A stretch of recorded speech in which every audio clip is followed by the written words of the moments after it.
My mom abandoned me, and my cruel stepdad kicked me out. Years later, they're back begging for help, and I told them this. For the past 5 years, I, an 18-year-old man, have lived with my mother and stepdad. My life changed dramatically when at 10, my biological dad died in a vehicle accident. For my mom as much as for me, it was a trying period. For a few years, we battled both financially and emotionally until my mom met Mark when I was 12. They spent a year dating before getting married when I was 13. Mark clearly didn't like me right from the start. He always saw me as a burden and a continual reminder of my mother's previous relationship. That day they were wedded to me. I noticed Mark staring coldly, calculatedly while everyone was celebrating. Though I dismissed it as simply wedding day nerves, it made me shudder. Growing up, I made every effort to fit in with Mark. Along with maintaining my grades and helping him with yard work or watching football, activities he liked, I worked around the house. Still, it never was sufficient whatever I did. He would always find means to denigrate me or make me unwelcome. Mark would criticize me for not being his actual son or for simply squandering room in his house. If it were up to me, you would be out on the street where you belong, he would say, or, you're lucky your mother loves you because no one else would put up with a useless kid like you. Though they hurt, I tried not to let them define me. When she saw these exchanges, my mother would try to referee, but she usually sided with Mark to diffuse conflict. She might remark, he doesn't mean it that way, or you need to try harder to get along with Mark. In my own house, I felt as though I was continually treading on eggshells. As I aged, things grew worse. Mark insisted on my paying rent when I reached 16 and started working part-time at a nearby grocery store. Though she felt it was a little harsh, my mother agreed it would teach me responsibility. So a good amount of my little pay went to Mark every month, leaving me nothing to save or spend on myself. My mother recently landed an incredible job overseas. She could possibly acquire a permanent job from a 6-month contract she was presented with in Europe. I could see the thrill in her eyes when she initially told me about it. I had not seen her genuinely delighted about something in years. But worries about living alone with Mark soon eclipsed my delight for her. I told my mother about how Mark treated me when she was away, therefore expressing my worries. I related stories of events when he would accidentally ruin items I cared about, such as the model airplane my dad and I created together before he passed away, or how he would forget to buy groceries I could eat knowing I had dietary restrictions. My mother dismissed it, saying Mark was merely tough and I was exaggerating. She advised me to give him an opportunity and that living together might strengthen our relationship. That day my mother left was among the toughest of my life. I hugged her tightly while we stood at the airport, stifling tears. Though I wanted her to stay, to not be left with Mark alone, I couldn't bring myself to slow her down. Mark laid his hand on my shoulder as she passed the security checkpoint. Though his hold was agonizing, to anyone observing it would have looked like a consoling action. His voice chilly, he continued, "Let's go home, boy. Things are going to be different now." And they were different as well. Things plummeted from the time we arrived home. Mark started screaming at me for the most minor transgressions. Should I leave a dish in the sink or arrive home 5 minutes later than usual, he would yell. Once on my way to school, I unintentionally left a light on in my room. Mark had taken out every light bulb from my room when I returned. "You don't deserve to have any if you can't remember to turn off the lights," he remarked, grinning. Saying he was merely letting me stay because of my mother, he threatened to kick me out several times. "One incorrect move," he would counsel, "and you'll be out on the street. And who do you suppose your mother will find credible? Me, her devoted husband, or her unappreciative kid brat?" Though I tried to keep my head down and avoid confrontation, it was getting intolerable. My mental health was failing and I couldn't concentrate on my academics. I was depressed and concerned all the time as my grades began to slide. Several times I called my mother to let her know what was occurring, but she always appeared preoccupied and advised me to sort it out with Mark. Her voice sounded stressed about her new employment, and I didn't want to aggravate her problems. About 2 months into my mother's absence, one evening things got out of control. Covering a sick colleague, I had been working late at my job. When I got home late, I contacted Mark to let him know. But when I got there he was waiting for me, enraged. He accused me of lying, of doing drugs or running afoul of the law. He labeled me useless and declared he was bored with having me around when I tried to explain. Driven by a flash of wrath, he seized a box containing old pictures, my dad's watch, and school keepsakes and threatened to toss them. I begged him to stop, and in the struggle the box dropped and its contents spilled over the floor. Mark topped me as I hurried to gather my things. "This ends now," he snarled. "I will throw you out myself. I want you out of my house by tomorrow." That was the final straw. I knew I couldn't stand it anymore. I packed a bag with basics and departed in the middle of the night once Mark turned in for sleep. After a few days of crashing at my best friend's house, I discovered a small room to rent using part-time job savings. I didn't notify my mother right away since I wanted to spare her from stress and compromise her employment possibility. When she returned, I reasoned I would explain everything. Mark began sending me frightening notes that he would phone the police and report me as a runaway should I not return, so I blocked his number. 1 month now, and I'm getting by on my own. It's not easy. I'm trying to keep up with school while working extra hours to pay for basic needs including rent. Though I hardly eat some days, it's still better than living under Mark's roof. Though I feel bad about leaving without telling my mother, I also feel as though I had little option. Stress and continual fear were breaking me. So Reddit, am I the moron for leaving the house of my stepfather while my mother was overseas? Should I have pushed more to make things work? Should I get in touch with my mother right now and clarify everything? I'm lost and would much benefit from any guidance. Edit. I appreciate your replies, everybody. Having perused them, I value your help. Many of you have inquired about my housing circumstances and future intentions. I came into a modest studio apartment through a buddy of a friend right now. Though I can hear every movement my neighbors make and the plumbing is erratic, it's safe and reasonably priced. To pay for things, I'm part-time instructing online and working at a nearby diner. Regarding education, I am in my senior year and set to graduate. My school counselor has been in contact with me on my circumstances and has been quite helpful in ensuring I remain on target. Others of you advised getting in touch with other relatives. Sadly, my grandma died a few years ago and my mom was an only kid. After his death, my dad's side of the family lost contact with us. Hence, for the past few years, Mark, my mother and I basically have been the only ones in touch. When my mother gets back, I'm not sure how to handle things. Though another part of me wants to tell her everything, I am afraid she won't believe me or will start to side with Mark once more. When I visit the bridge, I suppose I'll cross it. Right now, my priorities are finishing school and keeping afloat. Again, thank you everyone for your wise counsel and polite comments. Update 1. After my first post 6 months ago, a lot has happened. I wanted to let everyone know about current affairs. Last week, my mother got back from a work trip overseas. Though I was anxious about meeting her, I also looked forward to at last clarifying all that had happened with Mark. Still, events did not go as I had intended. The day she returned, I got her on the line. Her voice was icy and hostile, not at all the gentle, caring tone I was accustomed to. She insisted on knowing whether it was accurate that I had fled with money taken from Mark. Startled and perplexed, my mind flew to try to figure out where this charge originated. I tried to describe what actually happened. How Mark had been verbally nasty. How he had threatened to kick me out, and how I left for my own safety and mental health. I informed her about the episode involving my box of personal items and about how Mark had made every day she was gone awful. Still, my mother would not pay attention. She insisted non-stop that Mark had shown her proof of my theft. She was evasive when I asked what proof, mentioning missing money and dubious bank activity. I assured her I had never taken anything in my life. It was all falsehoods. She appeared to have her opinion already formed, even though I reminded her of how honest I had always been with her and how hard I had worked at my part-time job to help the house. To enable us to have a face-to-face conversation, I pleaded with her to meet personally. She accepted under some coaxing, but Mark was with her when we met at a neighborhood cafe. My heart dropped the minute I saw him. Though he looked sad, I could see the triumphant gleam in his eyes. Mark presented me with a show of worry and disappointment. He concocted a story about how he had tried his best to look after me while my mom was away, but that I had grown rebellious and begun pilfering money to pay for a party life.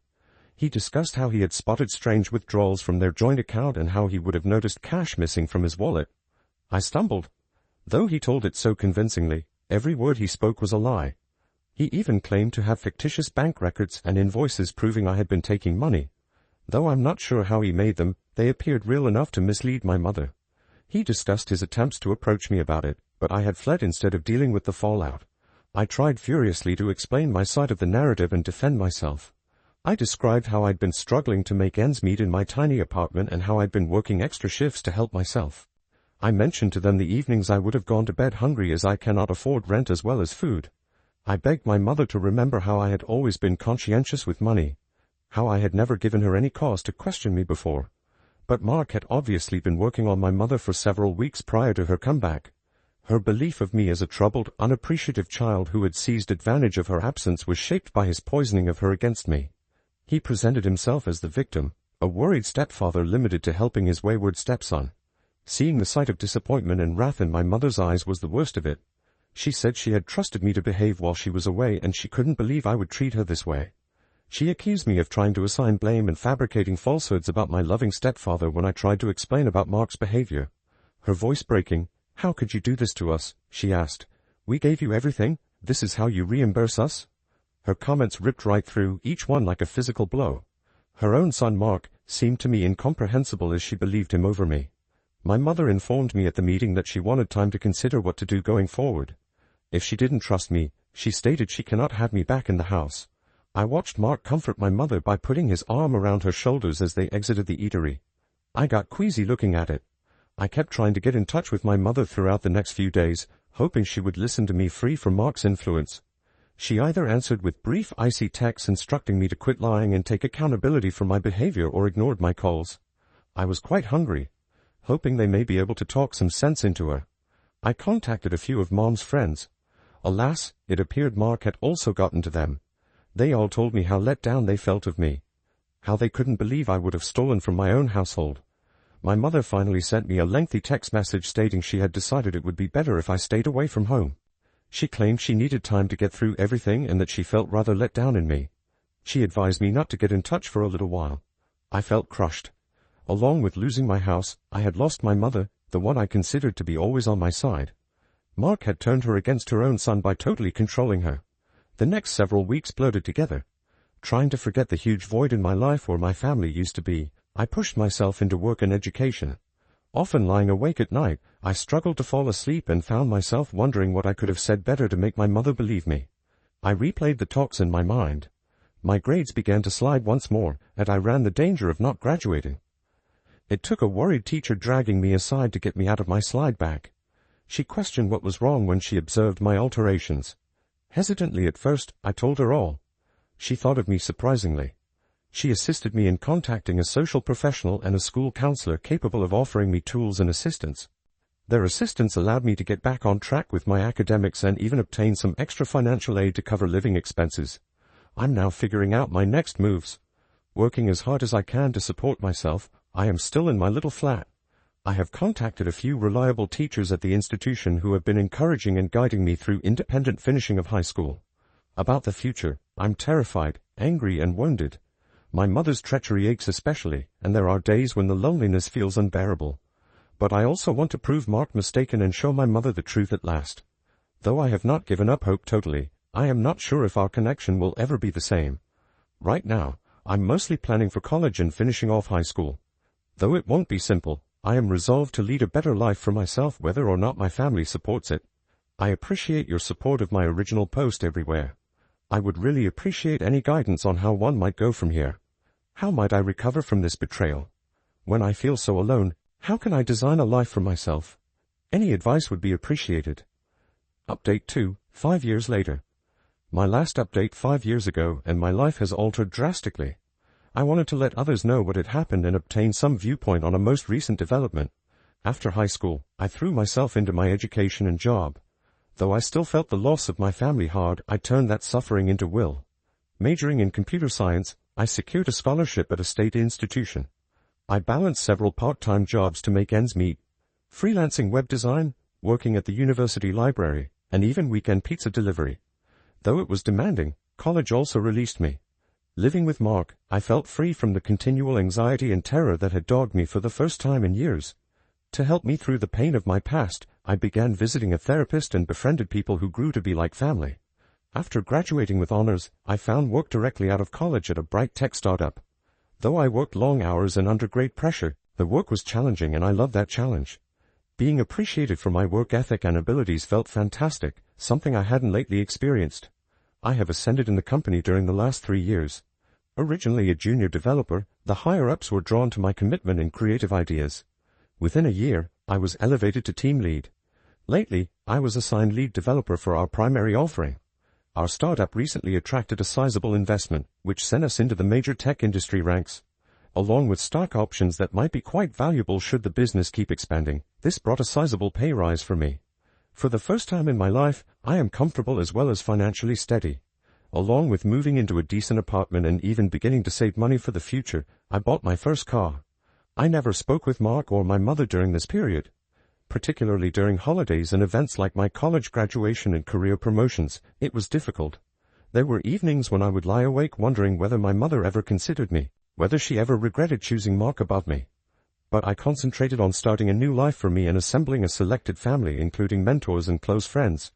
Out of the blue last week, I got a call from an unidentified number. My response caused a hush, then I heard a voice I hadn't heard 5 years ago. Mom was it. Her voice sounded worn out and desperate, nothing like the confident, loving mother I knew from my early years. She informed me Mark and she were having money problems. Mark apparently had some poor investments, and their property was about to go under foreclosure. Mark has been unemployed for the past year since his company he worked for filed for bankruptcy. They were drowning in debt after devouring their savings. My mother said she was sorry for all that had transpired years ago. Her voice broke as she said she had come to see Mark had controlled her over time. She admitted she had been carrying guilt for years and she regretted not trusting me. She asked whether we might get together to try to heal our relationship and to go over things. I froze. I had dreamed of this for years, my mother recognizing the truth and reaching out to re-establish contact. Now that it was occurring though, I experienced a rush of emotions, optimism, resentment, grief, and residual betrayal. After a protracted silence, I decided to see her at a cafe, the same one where we had our confrontation 5 years earlier. It startled me to find Mark and my mother there when I got there. With her grayed hair and worried lined face, my mother seemed older and exhausted. Mark's shoulders dropped and his eyes downcast suggested he had lost the cocky air he formerly possessed. More specifically, they said they were months behind on their mortgage payments and that the bank threatened to seize their residence. When his company closed, Mark lost his career. Even now, he has struggled to find consistent employment. Teacher pay for my mother was insufficient to pay living expenses and debt. I observed as they spoke the dynamic between them had altered. Often breaking off or correcting Mark, my mother looked more forceful. Mark, on the other hand, seemed subdued, a far cry from the dominant man I recalled. The true reason they reached out was to ask whether I might provide them loans to enable them to get back on their feet. Having heard through mutual friends about my achievements in the tech sector, they thought I would be in a position to be of use. Sitting there, I listened to their appeal and experienced a range of feelings. Part of me felt vindicated. Years ago Mark had lied and exploited the circumstances, and at last they were owning this. Another side of me, though, was resentment at their only outreach when they required something from me. Mom grabbed my hand in hers across the table. Tears in her eyes. "I know we don't deserve your help," she added. "We are desperate even though what we did to you was awful. We have nowhere else to turn." Mark joined in, his voice missing the assurance it had previously possessed. "I know you have every cause to hate me," he continued. "I treated you cruelly. I let everything be poisoned by my insecurity and jealousy. Though I am really sorry for what I did, I am not asking for pardon." Their apologies set off past hurts and memories. I considered the lonely evenings in my small apartment, battling poverty. I recalled the sense of betrayal when my own mother decided to accept a falsehood instead of her son's reality. I told them I needed time to consider it once they had finished speaking and inhaled deeply. I promised nothing when I left the cafe. Their begging gaze trailed after me. I'm divided now. One hand, I have worked hard for my accomplishment and I do not believe I owe them anything based on their treatment of me. Mark's falsehoods ruined my bond with my mother and drove me to fend for myself when young. Part of me wants to turn away and let them deal with the results of their behavior. Still, even with everything, I worry about my mother. Though I worry that if I assist her, I would be exposing myself to more manipulation or demands of continuous support. The idea of her being homeless or struggling hurts my heart. The way this could affect my own financial stability worries me as well. I'm not sure whether I could afford to save them without sacrificing my own future, even if right now I'm doing great. The startup scene is erratic, hence my present success is not sure to last. One more issue is forgiveness. Can I really get beyond what transpired? After such a great betrayal, is it possible to repair a relationship with my mother? And then regarding Mark, can I ever trust him or have him back in my life even as he apologies? Unable to decide, I have been debating these questions for the past week. I discussed it with my closest friends and even mentioned it in a session with my therapist. Though everyone has different ideas, finally they all say the same: it is my decision to make.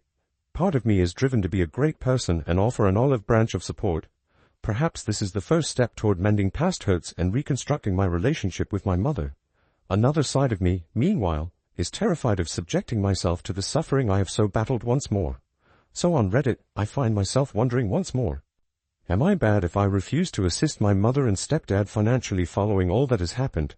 Should I provide them another chance or guard the life I have created or myself? I could really appreciate some outside view because I find myself at a crossroads.